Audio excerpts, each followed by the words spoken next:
तो अभी कंपटीशन कौन सी गाड़ियों में चल रहा है मिड साइज एसयूवी में?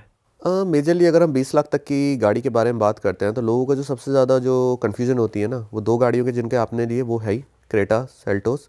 तीसरी गाड़ी इसमें और जुड़ चुकी है जिसे हम एमजी हेक्टर भी कहते हैं, वो भी लोगों को बहुत पसंद है। एमजी हेक्टर प्लस थोड़ा सा ऊपर निकल जाती है, उसको 20 से 22 लाख 23-24 लाख खर्च करने पड़ते हैं, बट जब आप एमजी हेक्टर ले रहे हो ना तो वो आपको 20 लाख के बजट में मिल जाती है। तो वो एक लोगों का कन्फ्यूजन है कि यार एमजी हेक्टर भी लूँ या ये लूँ या वो लूँ या टाटा हैरियर लूँ। अब तो ईवी में भी लॉन्च हो चुकी है हमारी हैरियर। तो ये चार गाड़ियां हैं जो मुझे लगता है 20 लाख से या 20 लाख 22 लाख के अराउंड लोगों के इंटरेस्ट में रहती है और कन्फ्यूजन लोगों की रहती है। फिर वो अपने बजट के हिसाब से उस गाड़ी को लेते हैं, अवेबिलिटी के हिसाब से भी। आप किसको प्रेफर करते हो? आप कौन सा ब्रांड पर्सनली प्रेफर करते हो? Personally Tata, Tata, then Hyundai। आज की तारीख में top most favourite Sierra, the second one is Creta. अगर आपका 20 से 22 लाख का बजट है, सियारा एंड टाटा, मतलब सियारा एंड आपकी क्रेटा बेस्ट का। होंडा भी तो नई गाड़ियां ला रहा है अच्छी। होंडा भी ला रहा है। होंडा की अभी एक WRV आ रही है, नेक्स्ट ईयर लॉन्च हो रही है, दोबारा से रीडिज़ाइन कर रहे हैं। होंडा CRV हाइब्रिड आ रही है आपकी। एक होंडा की आ रही है गाड़ी ओ अल्फा करके, वो भी अच्छी है। एक होंडा की गाड़ी आ रही है, मोस्ट प्रोबेबली शायद वो इंडिया में अगर उसे लॉन्च कर दे, आपने भी उसका नाम बताया था, प्रेल्यूड। तो मोस्ट प्रोबेबली शायद वो इंडिया में उसे लॉन्च कर दे, क्योंकि काफ़ी सारे आर्टिकल्स में मेंशन है कि वो होगी, बट काफ़ी सारे आर्टिकल्स में मेंशन है कि वो शायद नहीं भी करें, अभी शायद 2027 तक वेट करें। तो काफ़ी अच्छी अच्छी गाड़ियाँ आ रही हैं उनकी। बट ठीक है, होंडा भी मेहनत कर रहा है और मेहनत करते हैं, देखते हैं, मेहनत करने वालों की हार नहीं होती। बट एलिवेट के लिए थोड़ा सा मतलब लगता है। काफी सारे नए प्लेयर्स भी आ रहे हैं भाई मार्केट में, जैसे कि अभी वियतनाम का ब्रांड विनफास्ट आया है, तो वो कैसा लगता है आपको? वो आपने कुछ देखा है उस ब्रांड के उनकी बारे दो गाड़ियाँ आई हैं ना, VF6 एंड 7। दो उन्होंने ईवी लॉन्च की है। अच्छा ब्रांड है, मतलब उसके बारे में इंफॉर्मेशन तो अभी मार्केट में भी कम ही है, बट लोगों को अच्छी लग रही है वो। लोगों को अच्छी लग रही है क्योंकि उनको बजट के हिसाब से और उनके प्रेफरेंस के हिसाब से अच्छी गाड़ी मिल रही है। अभी तक दो ही मॉडल लॉन्च किए हैं उन्होंने बस, विनफास्ट नहीं। आई थिंक वियतनाम का ब्रांड है जो आपने करेक्ट बताया था ना? करेक्ट। ये पहला वियतनाम का ब्रांड है जो इंडिया में इंट्रोड्यूस हुआ है, उसके पहले कुछ नहीं हुआ था। तो जर्मन के साथ टकराने के लिए मतलब बहुत कुछ उन्हें करना पड़ेगा। करेक्ट। क्योंकि इंडिया में या तो आपको पावर देनी पड़ेगी जर्मन कार्स की तरह, इंजन देना पड़ेगा, या आप मारुति हुंडई की तरह हो जाओ कि आपको बजट देना पड़ेगा। आप दोनों चीज़ें दोगे और आप कोशिश करोगे तो फिर आपका हाल वैसे ही होगा जैसे फोर्ड का हुआ था।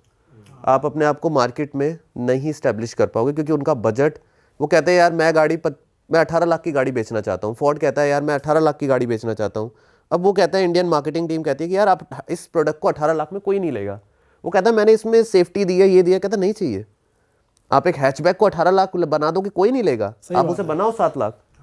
तो ये हाल हो जाता है। तो इसलिए इंडियन मार्केट सबसे ज़्यादा ट्रिकी मार्केट है अगर आप पूरे वर्ल्ड की बात करते हैं तो, क्योंकि यहाँ बहुत सारे फैक्टर्स हैं। भाई एक और गाड़ी बहुत ज़्यादा पॉपुलर और कंट्रोवर्शियल रही है, थार रॉक्स और जिमिनी।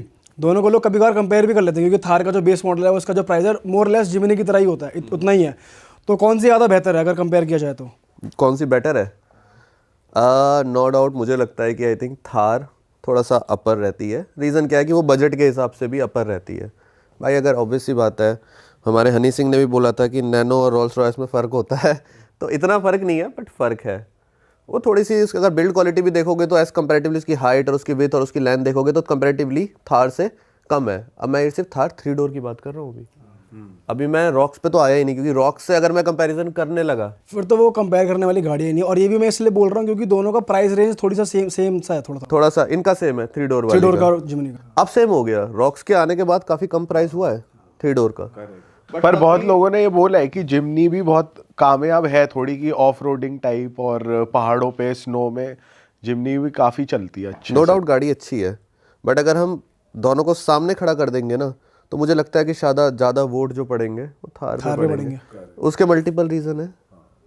प्यार है, ठीक है ना, वो प्यार कहीं ख़त्म नहीं होता। जहाँ प्यार आ जाता है ना वहाँ शायद फीचर्स पीछे पड़ जाते होंगे, और उस गाड़ी से लोगों का प्यार है, मेरे ख्याल से बहुत प्यार दिया है। आप किसी भी स्टेट को पकड़ लो, थार को बहुत प्यार मिला है। और वैसे भी गाड़ी थार ज़्यादा अच्छी है कंपैरेटिव टू जिमनी। जिमनी एक ओल्ड गाड़ी है, आज से 60 साल पहले लॉन्च हुई थी 1960-65 में, दोबारा डिसकंटिन्यू हुई और ये 50 साल बाद इंडिया में आई है। उन्हें बहुत उम्मीद थी जिमनी से, पता है कि ये करेगी, बट ठीक है देखते हैं। बट इंडिविजुअली देखा जाए तो जिमनी जैसी गाड़ी में इन्वेस्ट करना सही है? अगर आपका आज की तारीख में, अगर मैं कहता हूँ कि अगर आपका बजट 9.5-10 लाख के अराउंड है और आप ऑफ रोडिंग करना चाहते हो तो आपके पास दो ही ऑप्शन बचते हैं इंडिया में, या तो थार 3 डोर या जिमनी। तो ये डिपेंड करता है कि आप अगर चाहते हो कि थार 3 डोर का बेस मॉडल लेना चाहते हो तो आप वो ले लो 9.5-10 लाख में, या जिमनी में थोड़ा सा एक ऊपर से मतलब टॉप से नीचे का मिल जाएगा तो वो ले लो। तो अगर आपको फीचर से बहुत ज़्यादा प्यार है तो मैं जिमनी सजेस्ट करूँगा, बट अगर आप प्रॉपर ऑफ रोडर हो, फीचर जाए भाड़ में, फीचर से मुझे कुछ लेना देना नहीं है, तो आप ले लो कौन सी वाली, अपनी थार, सिंपल। अच्छा भाई, इनोवा की बहुत डिमांड चल रही है। इनोवा कई लोगों को पैसे भी वापस कर रही है, इतनी ओवर बुक्ड चल रही है। तो इनोवा में ऐसा क्या है जो इंडियन ऑडियंस को बहुत ज़्यादा पसंद आ रहा है, और जो नई इनोवा आई है उसके बारे में थोड़ा बताओ, क्या फीचर्स हैं, क्या नया आ रहा है? ये जो आपकी इनोवा की जो कहानी स्टार्ट हुई थी, आपको पता है इनोवा कहाँ से शब्द आया?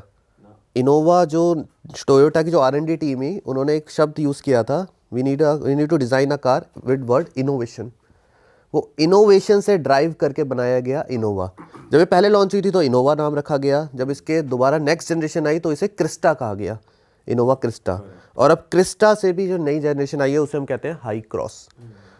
पता है क्यों ज़्यादा प्यार मिल रहा है उसे लोगों का? सबसे पहले लोगों का प्यार हमेशा इनोवा पे ही बना हुआ था, तो वो जो ट्रस्ट फैक्टर था वो हमेशा बना रहा। प्लस जो आपको स्पेस मिलती है, हाई क्रॉस में मैं बैठा हूँ मल्टीपल टाइम्स, जो आपको पीछे रिक्लाइनर सीट्स मिलती है, वेंटिलेटेड सीट्स मिलती हैं, और जो पीछे के लिए स्पेस मिल रहा है, ऐसी आपको 70-80 लाख की गाड़ी आप ले लोगे ना। MG की एक गाड़ी आती है, शायद उसे हम M9 कहते हैं, वो एग्जीक्यूटिव कार कहते हैं हम उसे, वैसा स्पेस आपको हाई क्रॉस में मिलता है। और उस बजट कितना है उसका? अगर आप बेस मॉडल से स्टार्ट करोगे तो 18,90,000 से स्टार्ट होता है उसका बेस मॉडल, और एक्स शोरूम प्राइस जाता है 28 लाख। तो अगर आप टॉप मॉडल भी लेते हो तो आप 32 लाख रुपए खर्च करते हो। तो जब आपको एक 60 लाख वाली गाड़ी के फीचर्स आपको मिल रहे हैं एक 32 लाख की गाड़ी में, तो मुझे लगता है आप लेके जाओगे। इंजन नो डाउट बहुत अच्छा है, 2.8G आपका इंजन मिलता है आपको ऑटोमेटिक ट्रांसमिशन मिलता है, आपको वेंटिलेटेड सीट्स मिलती हैं, आपको पैनोरामिक सनरूफ। उस रेंज में मेरे ख्याल से इंडिया में सबसे बड़ा अगर पैनोरामिक सनरूफ आ रहा है तो वो हाई क्रॉस का ही होगा, उससे बड़ा मुझे नहीं लगता किसी का होगा। हम बात कर सकते हैं कि XUV 700, बट उसका भी शायद थोड़ा सा कम छोटा ही होगा। हाई क्रॉस मल्टीपल फीचर्स हैं उसमें, और जो सबसे पीछे लोग बैठते हैं जिन्हें हम 6th और 7th पैसेंजर कहते हैं, उनके लिए भी बहुत ज़्यादा स्पेस है, कंफर्ट है, रियर एंटरटेनमेंट का ध्यान रखा गया है। इन शॉर्ट एक कहते हैं ना फैमिली के लिए परफेक्ट कार है। बट मेरे को लगता है यंगस्टर थोड़ा बचते हैं इनोवा से। फैमिली कार ज़्यादा है, जो शॉफर जिनके पास है, ड्राइवर है, सेल्फ ड्राइव लोग कम करना पसंद करते हैं इनोवा को। थोड़ी इमेज भी बन गई है उसकी टैक्सी वाली। बिल्कुल सही। तो वही है कि मैंने जैसे कहा फैमिली कार, अब जो लोग 3 या 4 लोग हैं जिनकी फैमिली में, या 5 लोग हैं, वो कहेंगे यार मैं ना एक मिड साइज़ SUV ले लूँगा, मैं हैरियर की तरफ चला जाता हूँ यार, या फिर मैं अगर लेना चाहता हूँ मुझे स्पोर्टी चाहिए बट मुझे 7 सीटर चाहिए तो मैं सफारी ले लेता हूँ यार। अरे वाह, आपने ये वीडियो यहाँ तक देख ली भाई, तुमने हमारी मेहनत सफल कर दिया। तुम ही लोग हो असली रियल हिट। और अगर आपको बहुत मज़ा आ रहा है ऐसी क्लिप्स में, ऐसी वीडियोस में, तो फटाफट जाइए प्लेलिस्ट पे, बिंज वॉच कीजिए और सारी वीडियोस देख डालो और मौज काटो। That is it. हम मिलेंगे नए पॉडकास्ट में, नए क्लिप में। Till then bye bye, see you, take care, do subscribe.